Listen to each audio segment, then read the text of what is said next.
ആകെ ഒരു മാർഗം എന്ന് പറയുന്നത് അല്പമെങ്കിലും ജനങ്ങളോടൊരു കടപ്പാടോ അല്ലെങ്കിൽ ഈ മരിച്ചുപോയ കുഞ്ഞിനോട് ഒരു അല്പമെങ്കിലും സ്നേഹമോ ഒരു ദയാദാക്ഷിണ്യമോ ആ കുടുംബത്തോട് അല്പമെങ്കിലും ഒരു പ്രതിബദ്ധതയോ ഉണ്ടെന്നുണ്ടെങ്കിൽ നമ്മുടെ ബഹുമാന്യനായ മുഖ്യമന്ത്രി നിർബന്ധമായിട്ടും ഈ കേസ് സി ബി ഐക്ക് റെഫർ ചെയ്യണം. സി ബി ഐ അന്വേഷണത്തിലൂടെ മാത്രമേ ഇത് സത്യം വെളി വരാൻ പറ്റുള്ളൂ. അല്ലാതെ ഒരിക്കലും ഈ സത്യം വെളി വരത്തില്ല. കാരണം ഇത് SFI ആണ് ഇവിടെ ഭരിക്കുന്നത്. അവർ ഭരിച്ചുകൊണ്ടേയിരിക്കും. ഭരിക്കുന്നിടത്തോളം കാലം കേരള പോലീസിൻ്റെ അന്വേഷണം എങ്ങും എത്തത്തില്ല. ക്രൈംബ്രാഞ്ചിന് കൊടുക്കാമെന്ന് പറയും, ഒരു പ്രയോജനമില്ല. അത് ഒതുക്കാനാണ്. ക്രൈംബ്രാഞ്ചിന് കൊടുത്താലും അത് ഒതുക്കൽഫിക്കേഷൻ മാത്രമേ നടക്കുള്ളൂ, വേറെ ഒന്നും നടക്കത്തില്ല അതിനകത്ത്. കാരണം അത് ആഭ്യന്തരമന്ത്രിയുടെ കീഴിൽ തന്നെയാണ്, ബഹുമാന്യനായ മുഖ്യമന്ത്രിയുടെ കീഴിൽ തന്നെയാണ്. അദ്ദേഹം ഇതുപോലെ റോഡിൽ കാണുന്ന ആളുകൾ തെരുവുണ്ടകളെ കൊണ്ട് അടുപ്പിച്ചിട്ട് മാതൃകാപരമായ ജനകീയ, അതായത് ജീവൻ രക്ഷാ പ്രവർത്തനം എന്ന് പറഞ്ഞാണ്. ഇതാണ് ജീവൻ രക്ഷാ പ്രവർത്തനം നമ്മളിപ്പോൾ കണ്ടത്. എന്താ പറയുക, ഈ ഡീൻ പറയുന്നത് പെട്ടെന്ന് ഇത് അഴിച്ച്, അതായത് ബോഡി കണ്ട് കിടക്കുന്ന കണ്ടു, തൂങ്ങി മരിച്ചു, അയാൾ പറഞ്ഞ് തൂങ്ങി മരിച്ച് കിടക്കുന്ന കണ്ടു, രക്ഷപ്പെടുത്താനായിട്ട് അഴിച്ച് കൊണ്ടുപോയെന്ന്. മരിച്ചു കിടക്കുന്ന ഒരാളെ രക്ഷപ്പെടുത്താൻ പോയ ഇയാളാരും ദൈവവും?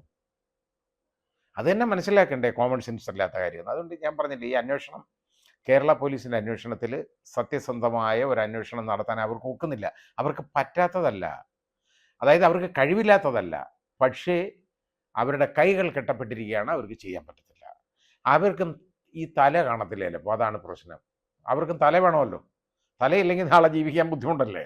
അത് കാരണം അവർ ഭയന്നാണ് അവരും ഇതിന് ഈ കൂട്ടുകൂടി നിൽക്കുന്നത്. വേറെ ഒന്നുമില്ല, ശരിയായ തെളിവെടുപ്പൊന്നും നടന്നിട്ടില്ല. ഏതാണ്ട് പിക്നിക്കിനൊക്കെ കൊണ്ടുവന്നവന്മാരെ അതുപോലെ അവന്മാരെ കൊണ്ടുവന്ന് അവിടെ ഇവിടെയൊക്കെ നടക്കുന്നുണ്ട്. ഇങ്ങനെയാണോ പ്രതികളെ കൊണ്ട് നടക്കുന്നത്? നമ്മൾ കണ്ടിട്ടുണ്ടല്ലോ, തെളിവെടുക്കുന്ന ഈ രീതിയിലാണോ? അപ്പോൾ ഇത് ഞാൻ പറഞ്ഞില്ലേ, ഇത് ഒരിക്കലും ശരിയായ അന്വേഷണം നടക്കത്തില്ല. ഇതിൽ അന്വേഷണം എത്രയും പെട്ടെന്ന് CBI ഏൽപ്പിച്ചാൽ എന്തെങ്കിലുമൊക്കെ നടക്കും, ഇല്ലെങ്കിൽ ഒന്നും നടക്കാൻ പോകുന്നില്ല.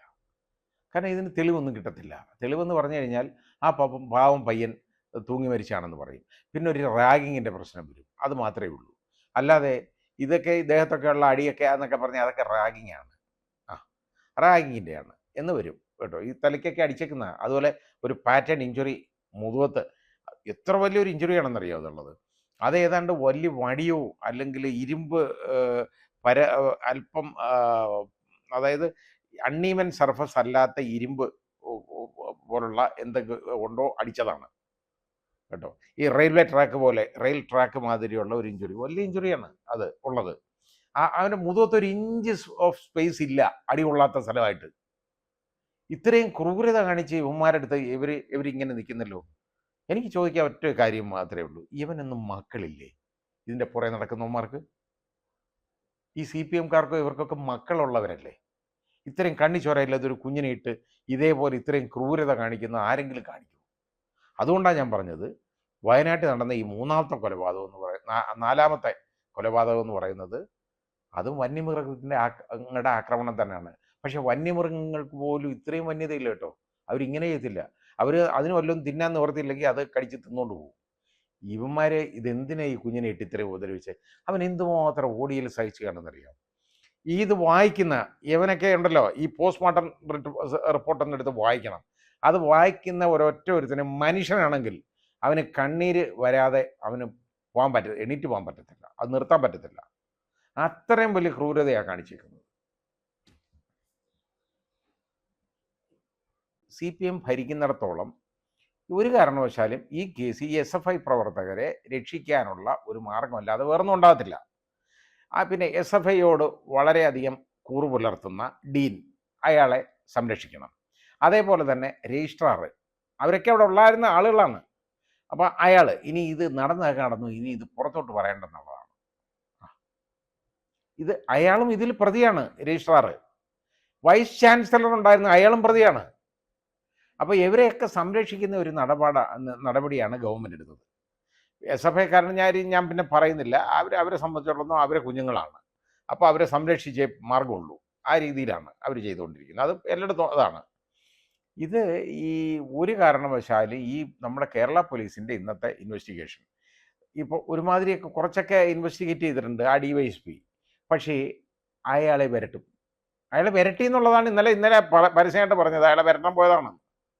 അതാണ്. ആ വാക്ക് ഉപയോഗിച്ചില്ലെന്നുള്ളതേ ഉള്ളൂ. പക്ഷേ നമുക്ക് കേൾക്കുമ്പോൾ അറിയാമല്ലോ എന്തുവാന്ന്. വരട്ടെ, കോമൺ സെൻസുള്ള ഒരുത്തന് മനസ്സിലാവും. അത് ചോദിക്കാൻ പോയതാണ്, തലേന്ന് DYSP പറഞ്ഞു അതൊന്നും ചോദിക്കാൻ പോയതാന്ന്. ചോദിക്കാൻ ഇയാളാര്? അത് ആഭ്യന്തരമന്ത്രിക്ക് ചോദിക്കാമല്ലോ, വേണമെങ്കിൽ ചോദിച്ചോട്ടെ. ഇയാളാരാ? ഇനി ആഭ്യന്തരമന്ത്രി പറഞ്ഞയച്ചാണോ എന്ന് എനിക്കറിയില്ല.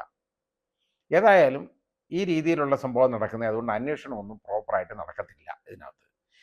ഇതുവരെയും ആ 307, അതായത് ഇതിപ്പോൾ ആ കൊലക്കുറ്റം അതിനകത്ത് ചാർത്തുന്നില്ലെങ്കിൽ 307 ഉറപ്പായിട്ട് വരണം. കാരണം ഈ കുട്ടിയുടെ ഈ ഇടത് നെഞ്ചിലൊക്കെ ഉണ്ടല്ലോ, ആ മിഡ് ലൈനിൽ നിന്ന് 6 സെൻറ്റിമീറ്റർ മാറി, അതായത് അതിൻ്റെ ഈ ഭാഗത്ത് വരും.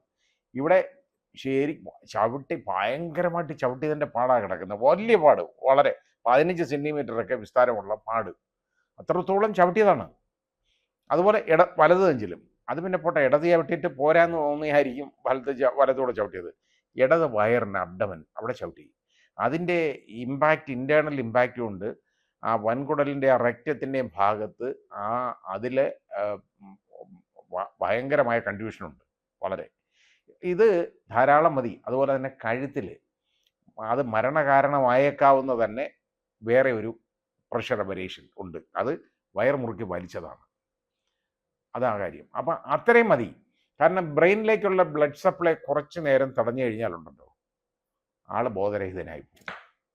മരണത്തിൻ്റെ എല്ലാ ലക്ഷണങ്ങളും കാണിക്കും, മരിച്ചാന്ന് വിചാരിക്കും. ഇതാ കാര്യം.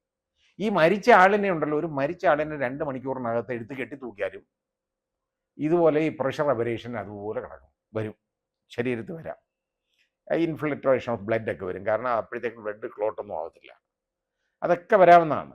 ഇത് ശരിയായ രീതിയിൽ അതിൻ്റെ പോസ്റ്റ്മോർട്ടം നടക്കണമായിരുന്നെങ്കിൽ ലൈഗേച്ചർ കൊണ്ട് കൊടുക്കണം. അത് ചെയ്തിട്ടില്ല. അപ്പോൾ അതിനെക്കുറിച്ച് അന്വേഷണമൊന്നുമില്ല. പിന്നിത് ഈ കൊലപാതകത്തിൻ്റെ ആ അന്വേഷണം എങ്ങും എത്തത്തില്ല ഇപ്പോൾ. അതിൻ്റെ കാരണം എന്താണെന്ന് ഞാൻ ഈ പറഞ്ഞ പോലെ ആദ്യത്തെ തെളിവുകൾ മുഴുവൻ നശിപ്പിച്ചു. ഇൻഡിപെൻഡൻ്റ് ആയിട്ടുള്ള വിറ്റ്നസ്സിനെ കിട്ടത്തില്ല. ഈ വിറ്റ്നസ്സിന് സാക്ഷികളായിട്ടുള്ള ആളുകളെ എല്ലാം ഇവർ ഭീഷണിപ്പെടുത്തും. എന്ന് പറഞ്ഞാൽ ഇത് പുറത്ത് പറഞ്ഞാൽ കൊന്നുകളയും, തല കാണത്തില്ല എന്ന് പറഞ്ഞേക്കുന്നതാണ് ഈ കുട്ടികളുടെ അടുത്ത്, ബാക്കിയുള്ളവരുടെ അടുത്ത്. അപ്പോൾ ഇതിൽ നിഷ്പക്ഷരായ ഒരുപാട് കുട്ടികളുണ്ട്. അവർ ഇത് പുറത്ത് പറഞ്ഞാൽ അവരെ തല കാണത്തില്ല എന്നാണ് പറഞ്ഞേക്കുന്നത്. അത്രയും വലിയ ആളുകളായ യവന്മാർ, വലിയ പുള്ളികളാണ്. കാരണം യവന്മാരെ ഭരിക്കുന്ന യവന്മാരാണല്ലോ.